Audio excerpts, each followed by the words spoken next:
Hey there, Mechanic Chicks! Today we've got a special treat. I've got my husband's 2006 Jeep Liberty Sport 3.7 liter V6 or 6-cylinder. We'll explain what that means later. Right now, we're gonna go under the hood.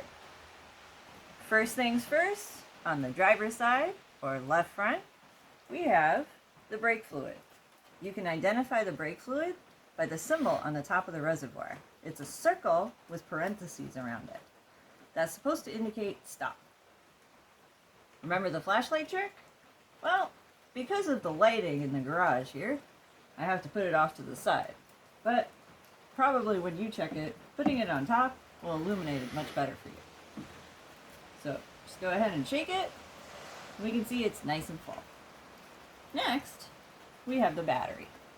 There are different kinds of batteries, like top post means the terminals are on the top. Remember, red is positive, black is negative. We want to check to make sure that they're connected properly, so fully, they're not loose, and there's no corrosion. Well, this negative terminal has a wee bit of corrosion building up.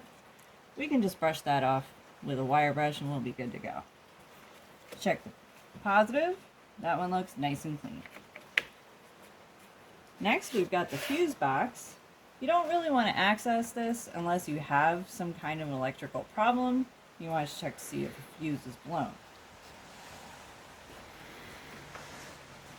Moving around, we've got stuff that we can't really see, but we're going to try. The radiator.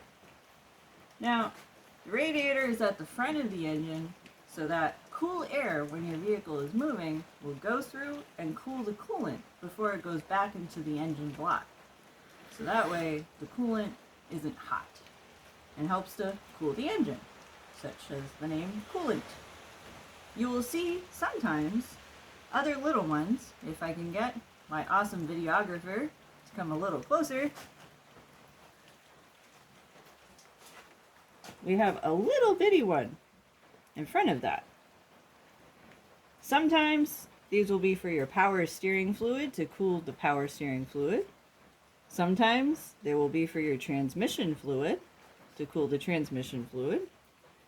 And sometimes you will have an AC condenser also here. I've seen vehicles with 4 all connected at the front.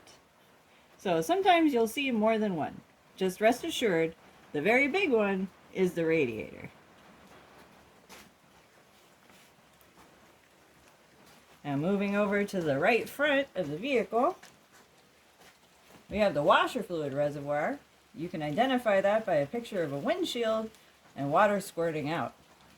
Now, most washer fluid reservoirs are buried very deep, and you can't see the bottom. So the best thing to do is try to see as far as you can. So we'll pop the top, put the flashlight in. It could probably use some, but that's okay. We'll do that next time. This is the air filter box, or air cleaner box, or air box, or many different box style names. You see the clips? That means we can access it. So let's take a look and see. Just pop the bottom clip, push up a little bit, and pull down. Most clips work this way. Sometimes they go the opposite direction. Same principle. You're going to want to pull from the back, so put your hand under the hose, lift up, and there it is. You see these little tabs right here? There are slots that it goes into.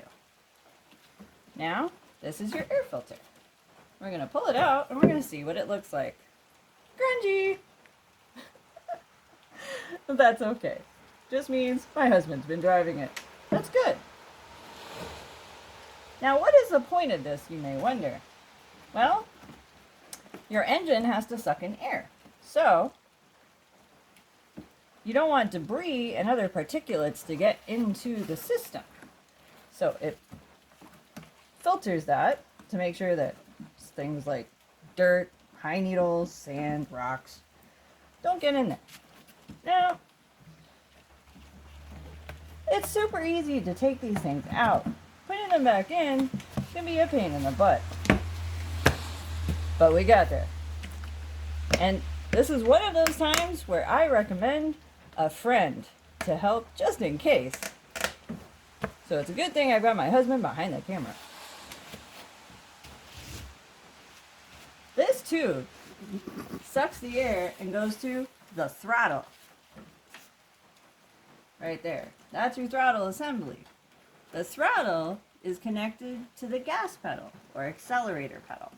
So when you push down on the gas to go, a flap opens to let air in or to stop air from coming in. That's the point of that. Next, coolant reservoir. Now remember, sometimes the coolant discolors the plastic reservoirs that they're in, so it can be hard to see the fluid level. And it may seem like a good idea to fill it all the way to the top, but it's not, because coolant is actually 50% water and 50% antifreeze. And just like when you boil water on the stove, it expands. Same thing will happen. So it has to have room to expand. So make sure you never fill it to the top. Pay attention to where the cold fill and the hot fill lines are. Cold fill means when the temperature is cold outside, where you should fill the level. Now this one has a metal cap on it. These are a lot more stubborn to open than the plastic caps, and can be very, very finicky. But we will give it a shot. Now remember,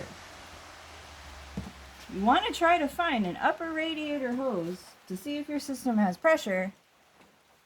Alright, there's no issues with the cooling system that I can currently detect. Now, put your palm down and twist with your other hand, because you don't want this cap to come flying off and spray coolant everywhere. Whoop! Released a little steam there. And that's exactly why. Because I have seen the cap go flying and a geyser of coolant go all over the engine compartment before because somebody wasn't doing this.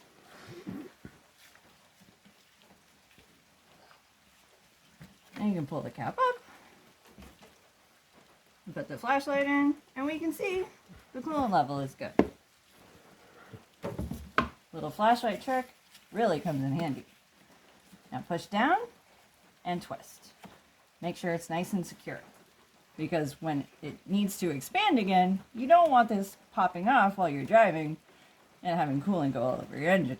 It smells really bad. Now remember, we talked about dipsticks before. Some vehicles are nice enough to label them for you. This one actually says engine oil. Awesome! So therefore, we can deduce the other dipstick is transmission fluid.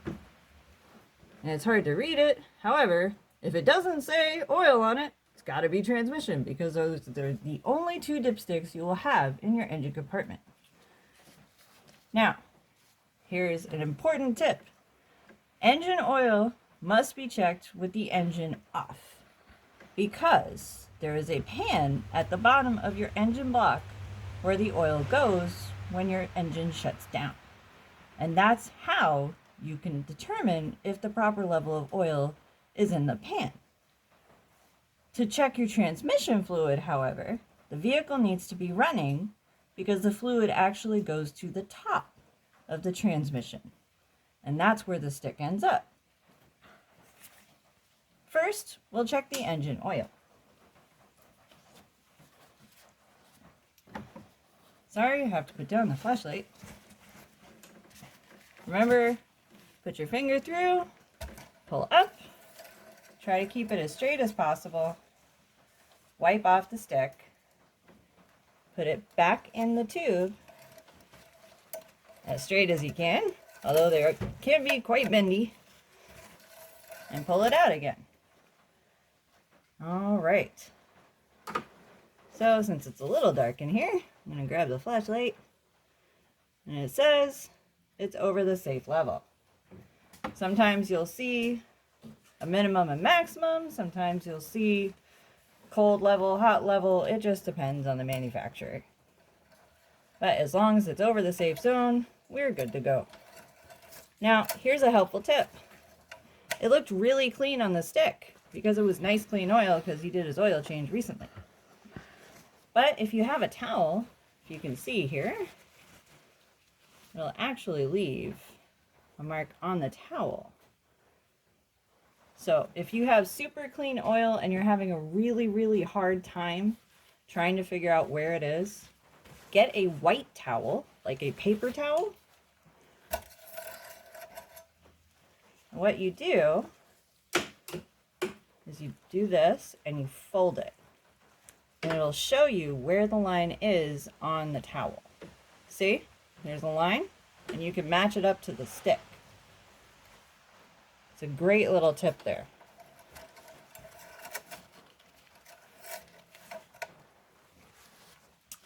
Now, to check the transmission fluid properly, we have to have the vehicle running.